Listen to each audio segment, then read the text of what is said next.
Het gaat een beetje naar beneden eerlijks. En daarom organiseren we zulke evenementen. Wij weten dat de band die willen dingen organiseert ha. Die willen dat wij dingen organiseren dat ze leren visken. Maar dat ze net mijn naam worden, dan gaan ze natuurlijk zelf visken. Ik denk dat die 95 centimeter of zo was. En je ziet dus, weet u dat? Is een oorkruip. Ja, dit is natuurlijk een heel groot aasje. En hier vang je vaak bijna alleen maar grotere vissen op natuurlijk. Vooral in het teamverbond visken. Jongeren die willen met elkaar willen ze wat van. En dat is juist op zijn dag als Joert met 34 bijen. Ik ben al je vriendjes die met elkaar hier komen. En 34 bijen bij elkaar, dat stimuleert. En dat stimuleert ook weer andere bijen omdat ze zeggen dat het leuk is. Dat het genieten is om in de natuur te wezen, om te genieten van om een dikke vis te vangen.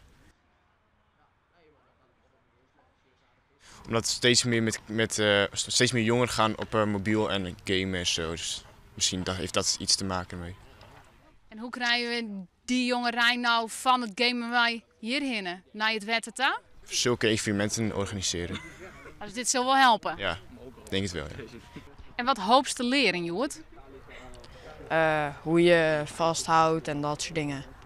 Beter karpen vissen en braasums en zo en aanhaken. Kun je dan mij vertellen, was het een mooi vis dan visje?